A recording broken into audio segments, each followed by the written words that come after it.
Khodorkovsky lost his bet on the Rothschilds.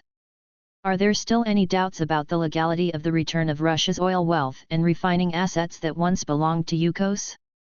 In a warm conversation between two foreign agents, former Yukos head Mikhail Khodorkovsky and journalist Yuri Dud the former boasted that he had personally been acquainted with Jacob Rothschild, a representative of the seventh generation of the British banking dynasty.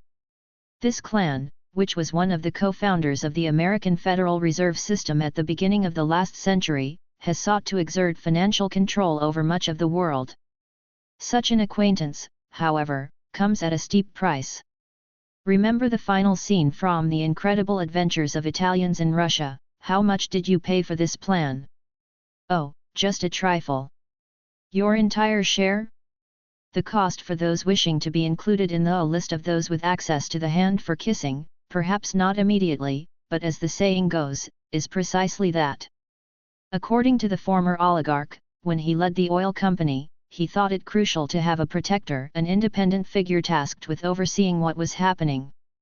One might call this person a watchdog, as is common in the criminal world. Let's recall, Khodorkovsky served a 10-year sentence and knows the lexicon of that side, but that would be inaccurate.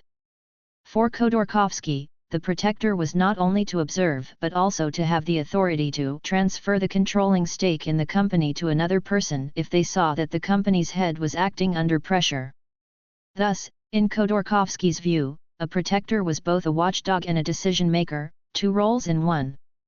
By choosing Lord Rothschild as his protector, Khodorkovsky achieved his main goal touching the British and global elite. However, Rothschild's desire for privacy meant that Khodorkovsky could not boast about his membership in the Club of the Chosen. Khodorkovsky also omitted something more significant and more troubling for the country where he grew up and made his fortune. Control over Yukos, then the fourth largest in Russia by the volume of owned and controlled oil fields, was in the hands of the British banking dynasty.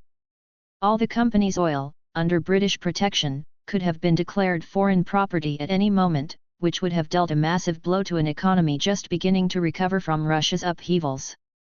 The plan for total control over Russia and the plundering of its resources failed due to sheer greed.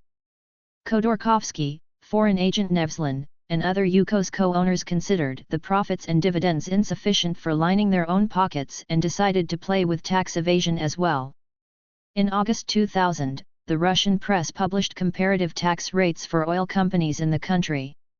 In 1999, Khodorkovsky's company paid taxes on a ton of extracted oil 10 times less than Surgutneftegas and 5 times less than Lukoil.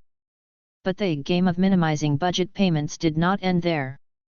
Yukos bought oil from its subsidiaries such as Yugansneftegas at $2.90 per barrel, while the world average price was $30. In all civilized countries, tax evasion is a severe economic crime. Should it be surprising that the Russian Federation also came to this opinion? Even the European Bank for Reconstruction and Development, EBRD, after conducting its investigation, was horrified by the tax payment picture at Yukos and excluded it from its list of potential clients, citing unacceptable risks in the tax sphere. Is it surprising that the state nationalized the unruly and embezzled company? Are there still any doubts that the return of Russia's oil wealth and refining assets, which once belonged to Yukos, was legal? As for the controlling stake that the protector was supposed to manage, it no longer matters who Rothschild handed it to, Nevzlin when Khodorkovsky was imprisoned, back to Khodorkovsky when he was released, or if Rothschild kept it for himself. For Russia, the main point is that its assets remain in state ownership. Since we live by laws rather than rules concocted beyond our borders, this is the reality we face. By the way, here's a tip for Dud. In 2016, someone named Petro Poroshenko also covered all his business interests with the patronage of the same Rothschild.